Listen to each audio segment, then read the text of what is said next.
Oh, well, Jughead, he was a nice guy. Well, Jug's, some of his circle of Indian friends, one of them owned a car dealership in Onoville.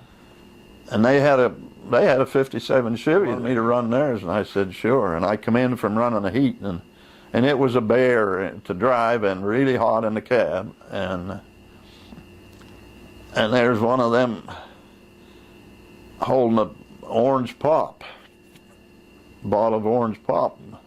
I said, how about a swig of that? You know, I'm steaming and my mouth's full of dust and stuff. I take that thing and I tip it up to take a swig, and it's spiked. Holy hell, it hit me like a ton of bricks. And I spit it all over him, you know. And when the feature was over, they'd let them little kids come out and stand between the guard fence and the track, the main fence, you know, the wheel fence, I guess you call it. And I guess one night they come out and started crawling in, and I said, sure, you know. And it got to be a big thing. When I'd win, I think they only done it to me, but they would come out, and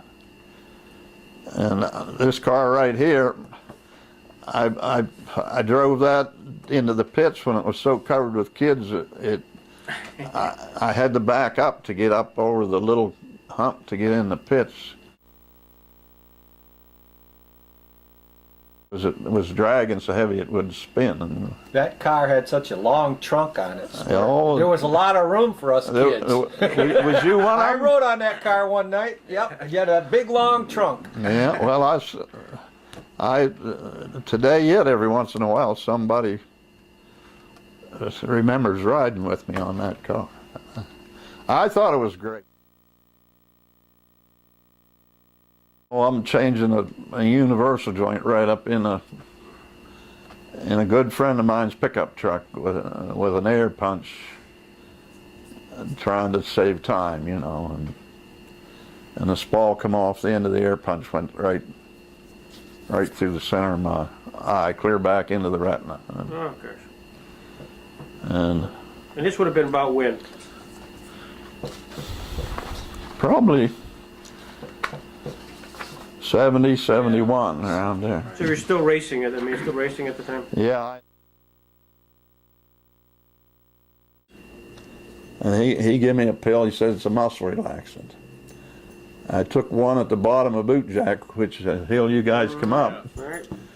By the top of boot jack, I was pretty damn good. and I was supposed to take, I think it might have been 4 a day. I can't remember whether it was 3 or 4. But whenever I took the last one that I was supposed to take for that day, then I was drunk. And that was more than I needed. I discovered that. But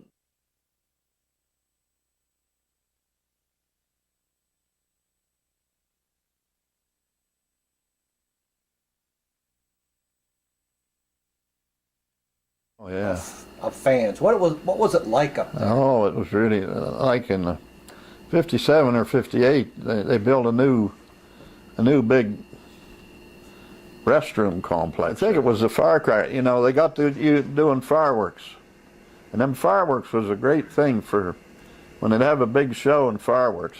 The races were filling the place, but the fireworks even added to it. And 4th of July weekend race or something. Plus they were having the fireworks, which they had more than just on 4th of July later on. But that you know, the pits is on one end of Stateline, and you know, nothing but bathrooms and stuff on the other end. But the people were standing around that turn there, 8 deep at least, and the grandstands, of course, were full. And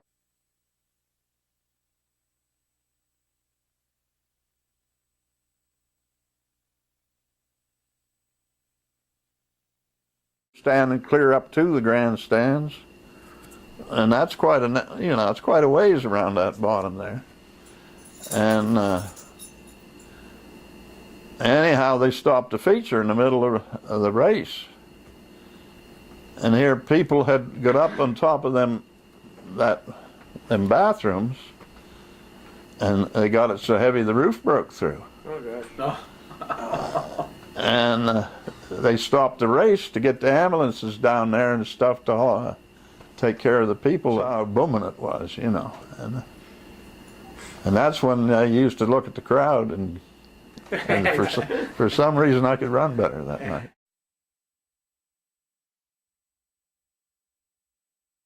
Laughing about Jim. Oh, he's a wonderful guy. He's got personality, and oh man, I think I could never get over. I'm pretty sure Jim put a lot more into racing than he ever got out of it, and but what a you know, enjoy. I'm pretty sure nobody ever took more fun out of racing than Jim did either. To me, there was a lot of good people in this racing. They weren't all as smart as financially, maybe, or, you know, it was all love of what they were doing that made them do it and stuff. And they weren't there. They were there enjoying themselves, no matter how hard they were working and stuff. And I got this theory about democracy and stuff, you know, about freedom. I'm a great believer in freedom. Even an animal like mine, I don't like to ever leash it. I have to some now, but this, to me, the racetrack was the ultimate freedom, because even though they'd done some squalling about things and stuff and about rules, once you got on the track, I was never at a racetrack where anybody didn't get paid for the position they finished. I never seen anybody disqualified for hitting somebody or for dirty driving. You know, that all got settled among the participants, you know, in one way or another. Sometimes pretty obvious, and sometimes. But and some of the wildest guys, if you just was civil to them and friendly, I had guys that I thought really were raucous about the way they run against other guys. Just being civil with them in the pits and stuff. Just make an effort to go talk to the guy, say hello, and I always thought I got treated wonderful by a bunch of them guys that I seen them hit other people just literally to pay them back or for the devilment of it, you know. And I never thought I got much of that. Just that 13 years or whatever it is. Yeah. Won 44 races just at Stateline. We aren't even talking about Erie yet. I didn't realize I'd done that good. I always thought I could run up the front, but I had years like you say, I won the points without winning the feature. Yeah. And, Yeah, but you were second and third and fourth every night too, though. You were cashing checks. yeah.